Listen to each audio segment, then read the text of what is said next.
একটা দিন এসেছিল, সেই দিনে কিন্তু অনেকটা কষ্ট লেগেছে ভাই।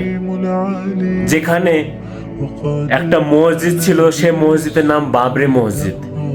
সেই মসজিদটাকে ভেঙে সেখানে মন্দির তৈরি করা হয়েছে।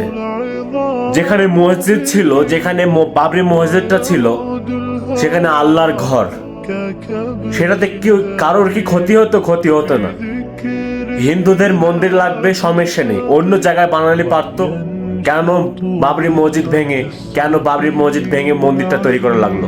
কিসের জন্য? সেটা ভেঙে ফেলেছে। ভাঙার পর হয়তো তারা ভেবেছে যে আমরা হয়তো বাবরি মসজিদ করতে পারবো না। ভাই, আমরা মানুষরা যদি না পারি, আল্লাহ এক উপরে আছে। আল্লাহ আমাদেরকে এমন শক্তি দিবে যে আমাদের দ্বারাই কিন্তু সেটা সম্ভব। যেটা আমরা ভাবি অসম্ভব, কিন্তু সেটা সম্ভব হয়ে দাঁড়াবে। অনেক মানুষ হয়তো ভাবতো, হিন্দু মানুষ হয়তো, তারা অন্য ধর্মের মানুষ, তারা ভাবতো হয়তো বাবরি মসজিদ ভেঙে ফেলেছে, হয়তো কখনো হয়তো সেই জিনিসটা তৈরি হবে না। কিন্তু আল্লাহর ঘর এটা কেন তৈরি হবে না? যখন মানুষের দিকে যখন আল্লাহ শক্তি ছুড়ে ফেলে দেবে, ভালোবাসা ছুড়ে ফেলে দেবে, তখন অবশ্যই হবে। আজকে 6 তারিখ, ডিসেম্বরের 6 তারিখ, আজকে খুশির দিন। এই 6 তারিখটা কিন্তু ইতিহাস, সারা জীবন মনে থাকবে, সারা জীবন মনে থাকবে।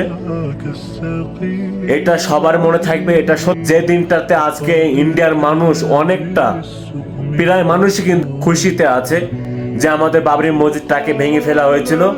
সেই মসজিদটা আজকে আজ থেকে শুরু হইলো তৈরি করা।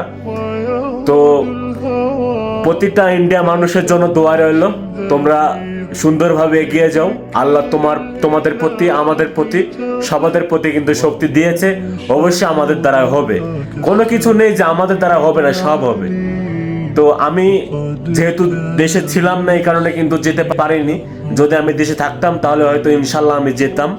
তো আমি অনেক দূরপ্রবাসে আছি, দূরপ্রবাস থেকে বলছি, তোমাদের জন্য দোয়া রইল। তোমরা এগিয়ে যাও, সুন্দরভাবে তৈরি করো, ইনশাল্লাহ হয়ে যাবে। পাশে আছি, পাশে থাকবো। আজকে খুশির দিন, এই দিনটায়।